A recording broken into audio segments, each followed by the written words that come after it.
Hi guys! Mayong hapon sa tanan. Brrr. Tugnaw naman, uy.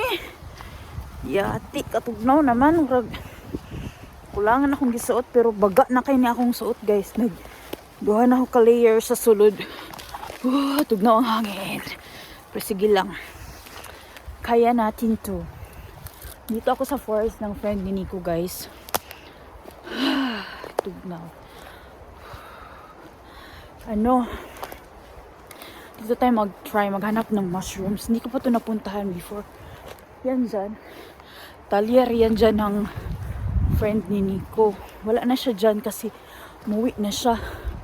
Kasi hindi siya dyan nakatira. Talyer niya lang yan dyan. Pero, yun nga, iniwan na ako ni Anika and Nico. Pumunta sila ng Kirian Pitayan ni Nico, yung accountant. Tid nila yung papel. So ako lang andito ngayon. Pero babalikan nila ako kasi isang sasakyan lang ang dala namin. Gitugnaw ko guys. Murag warm magud kay sa sulod sa sasakyanan kaya mura ko gitugnaw. Pero okay naman, kaya raman pud siya. Hala, ang lalaki ng kanilang Sopilo Vahavero dito guys. Yan oh. Ito masarap kukunin kasi malalaki ba oh. Oh. Di na ako mag-expect na may makita ako na chanterelle guys kasi nga huy gitugnaw lagi ko ay ako gitugnaw karong adlaw wala ko mag-flu, mag-fever ganyan dito guys kapag nag-change ang weather. Kinainan naman ng slag, hindi na natin kunin guys. Dito may nakita akong chanterelles. Ay ano guys, naidaghan dari banda. Ay salamat. Nara guys, oh. Hindi na talaga ako mag-expect na makakita ng chanterelle guys. Kasi nga, taglamig na dito. Taglagas na. Yan, oh. Uy, gwapahon pa siya guys. Diba? Ito pa, oh. Uy! Hala. First time ko pumunta sa forest na to.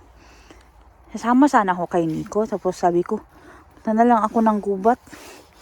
Sabi niya, okay, kasi bibili lang naman daw sila ng ink. Galing ko ng work ko, guys. Tapos, morning ako. Ito pa, guys. Oh, uy.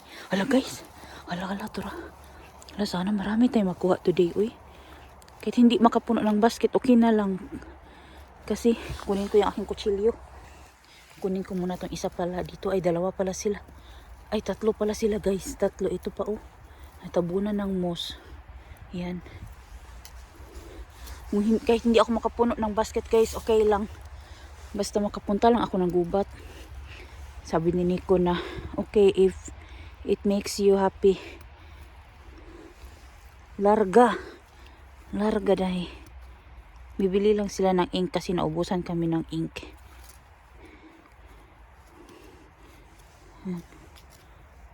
Oh, diba? Asa na to? Na tayo upat ka buok dari banda. Upat guys, upat. Tuara pa jud guys, oh. Harapan. Hala, uy. Guys, alam niyo ba napagod ako sa trabaho ko today kasi yung patient na ko kahapon sa afternoon shift, yun pa rin yung same patient na binigay nila sa akin sa morning. Kasi ganun kasi talaga dito. Kung ikaw ang nag-care ng patient na yun, para mas madali sa nurse, the same patient ang ibibigay nila. Oh, di ba? Gwapa ani oh. Which is good kung same patient. Kaso lang guys, yung isang pasyente, kahapon 4 ang pasyente ko. So kanina, 4 din kasi same patient nga. Yung dalawa is omatoiminen. Able sila to do things on their own. Galing din sila ng surgery. So nagpapagaling na lang sila. Tapos yung isa guys, sekava, restless. Kasi meron siyang moistivirus, Alzheimer's ba? Alzheimer's, tapos gioperahan siya guys. Nagkaroon ng skin graft. Ngayon, confused nga siya. Ito pa, meron pa dito. Dahil nga confused siya guys, so meaning hindi siya oriented sa time, place, person, and event. Pero he knows his wife, which is nice kasi kilala niya naman yung kanyang family. Masakit yung ano ba, pag may ganyan kapo, tapos hindi maalala yung kapamilya, no? Pero at least kilala niya naman yung kanyang wife. He remembers his wife very well. Pero hindi niya alam bakit siya andun sa hospital. Hindi niya alam bakit siya inoperahan. Bakit merong skin graft na nangyari. Oh, diba? Ang gaganda.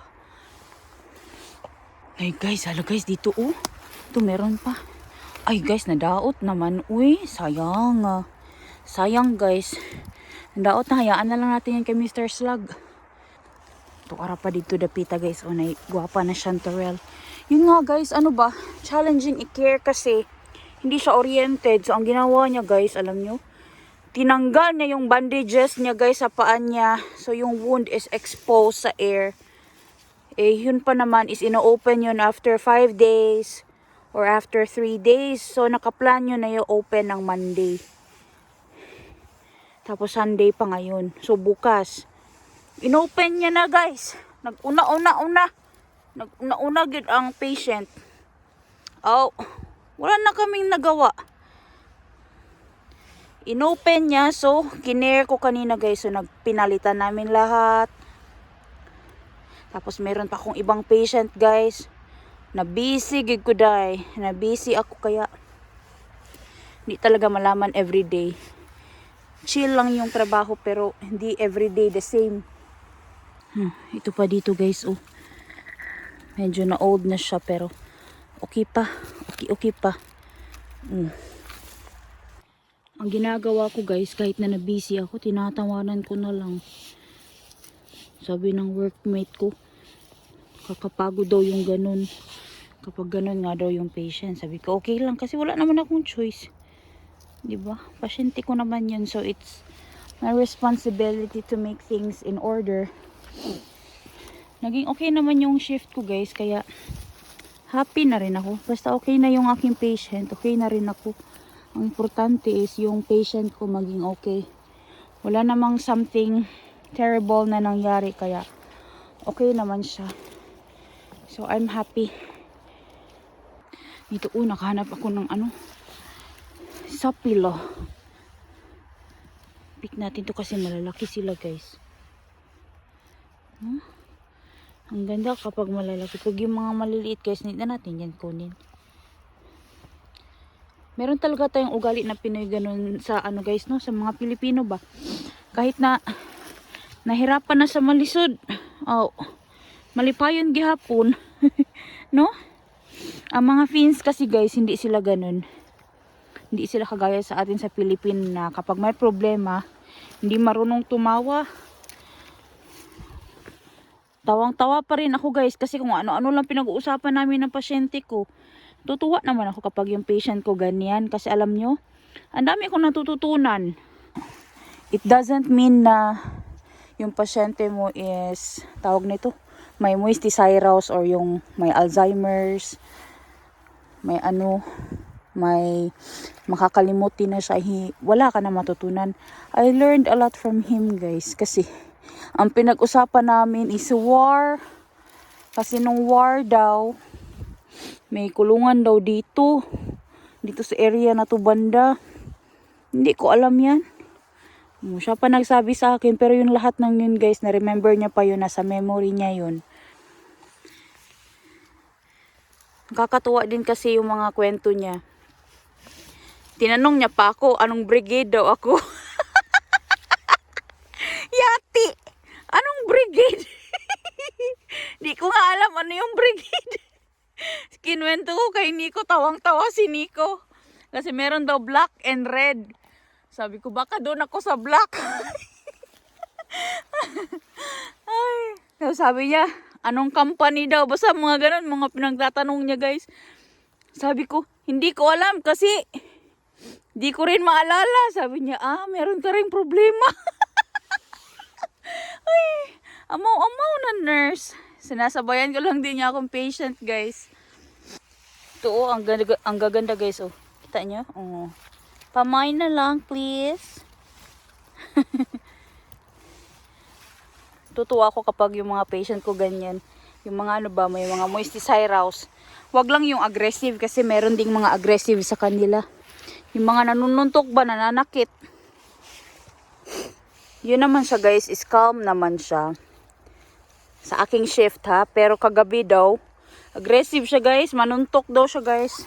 Sumbagon daw niya ang nurse.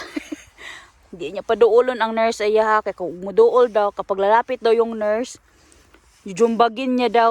Pero kanina umaga, calm naman siya. Yan. Ito. So, meron parang berry dito guys, pero hindi yan edible. Hindi natin yan kuhanin kasi kukurog tayo niyan. So ito marami ditong Sopilo Bahavero. Oh. Sarap manguha ng Sopilo basta malalaki ba. Maliliit gani, sayangan manggod ko kay. Mandagko pa manggod na sila guys, lalaki pa yan sila. Ito malalaki oh. Oh. Diba? Pag may nagputi-puti na ganyan guys, it means na may nagmature na. Like itong isa oh, nagmature na siya. So hindi na natin yan kunin. Yung guafa-guafa lang ating kunin. Asa naman to isa? Ay tura. Ito pa dito oh. Ang ganda. Diba? Pinch. Oh, diba? Alam ko na ano ang lusi guys. Pinch pala yun. Salamat sa inyo na nag-comment. Pinch. May papakita ako sa inyo guys. Ito yung tae ng deer guys. Oh. Fresh pa yung tae ba? Dobi? O yun oh. Tae yan ng deer guys. So dito sa area na to, may deer siguro na nakatira no? Or gumagala-gala ba? Hindi man tayo nagpunta dito para mag-hunt ng deer. Ay, pero meron dito guys kasi may tae eh. Pero it's okay. Kasi yan sila guys, di man yan sila nang aano. Matakot yan sila pag may tao, lalayo yan sila. They can sense, they can smell people. Tapos kapag meron sila na notice environment nila na parang weird, aalis yan sila agad-agad. Sabi ko pa hinto na ako kasi madilim na. Labas na ako sa gubat. Yung magde-decide ako ng ganun guys, tapos biglang may lalabas. Yan oh. Kasi medyo madilim na guys, kaya kakainin tayo ng mumu. Mumu. Oh. 'Di ba? Mumu. Mumu mo. Mumu sa punsyo. Wala mang mumu dito, guys. Hindi man maniwala sa mumu. Oh, 'di ba? Ito, kinakain ng mumu kasi tayo man ang mumu.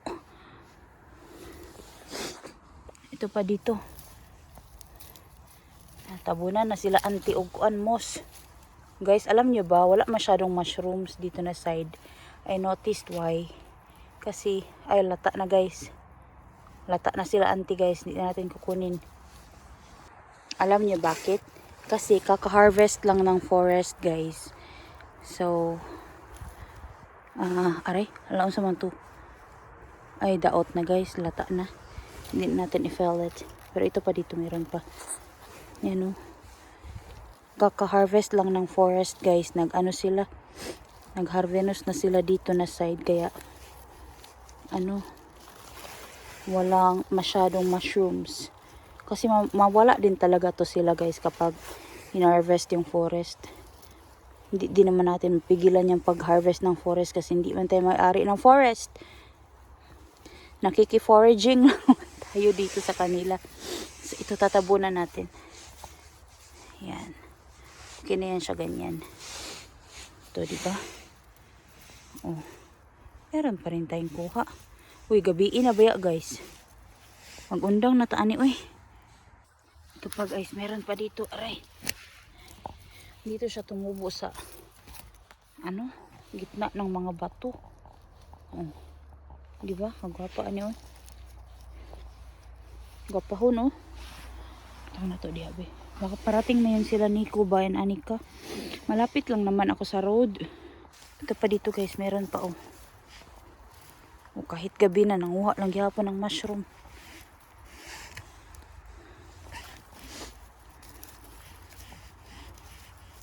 Ay, lata na yung isa guys, hindi na natin kukunin. Alas 6:16 na guys. Alas 6:16 na ng gabi. Dumidilim na dito sa amin. Pag summer talaga maganda kasi ano ba, hindi dumidilim agad-agad. Yan, marami naman din akong kuha. Bilis lang puno ang basket oh. Marami na rin yan kasi more than 2 naman, di ba? Lagi lang ako sa nagsasabi na lalabas na ako ng gubat. Meron pa mang may lamion pa man guys, pero guys nalata naman oh. Kita nyo nag-molds na rin siya oh. Balik na lang natin yan siya dyan. Itong isa daw dito daw bi. Ay nalata na guys, hindi na rin pwede, sayang. Tinika rin dapita. Purag maayuhon pa man eh. Parang okay pa to guys. Ah, ito okay pa siya oh. Oh, gwapa pa oh. Diba? Kita nyo, naka-flashlight na ang aking phone guys kasi gabiin na talaga, madilim na. Meron ng abat dito sa gubat. Pero magtabi-tabi po tayo. Uy, maintindihan man nila yan kasi alam ko man ang tabi-tabi po na sa finish. Antexi, may daot naman. Uy, sayang. Kini okay, dili pa ni daot. Oh. Oh, kini kay guwapo. Hon pa. Antexi, pero yun lang baka replyan ako na, what do you mean? Mita tarvitset. Paano ko kaya explain guys? Ito pa dito, oh, meron pa oh. Hala. Ah, naman tong duha. Uy, murag di naman siguro ko balikan ni Ani ka og ni Nico.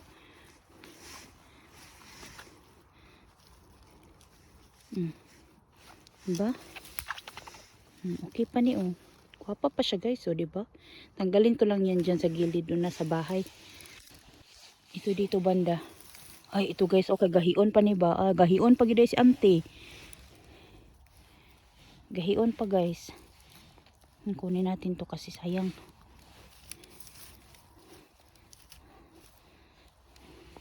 Ito pa dito guys, to nasa ilalim ng Christmas tree. Malapit na ang Pasko ba? Bilis lang ng araw no? Pasko na agad, wala pa tayong pangregalo.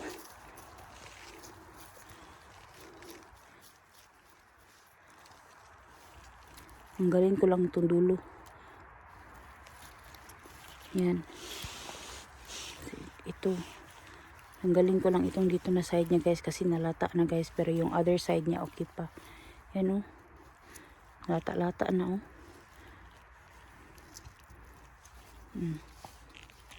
Okay pa to. Guys, gabi na talaga dito sa amin. Ito ko natatapusin ang video na to. Ganun lang. Kasi guys, alam nyo gabi na. So bukas ko na lang papatuloy yung ano. Nahulog yung aking mushroom. Yung puniton kay sayang. Kasi ano. Kasi gabi na guys. Di ko na makita maayos yung mga mushroom. Hayag pa naman pero ngit-ngit na talaga siya sa loob ng forest guys. Doon sa loob. Ngit-ngit na siya guys kaya naglim na. Kaya bukas na lang ulit ako mag-pick ng mushroom. So ito lang yung kuha natin today. Kapag winter season na ano na talaga, pakonti na talaga yung makukuha natin except for the Sopilova Havero kasi meron akong place for my Sopilova Havero. Doon tayo mag-pick ng mas maramihang Sopilo.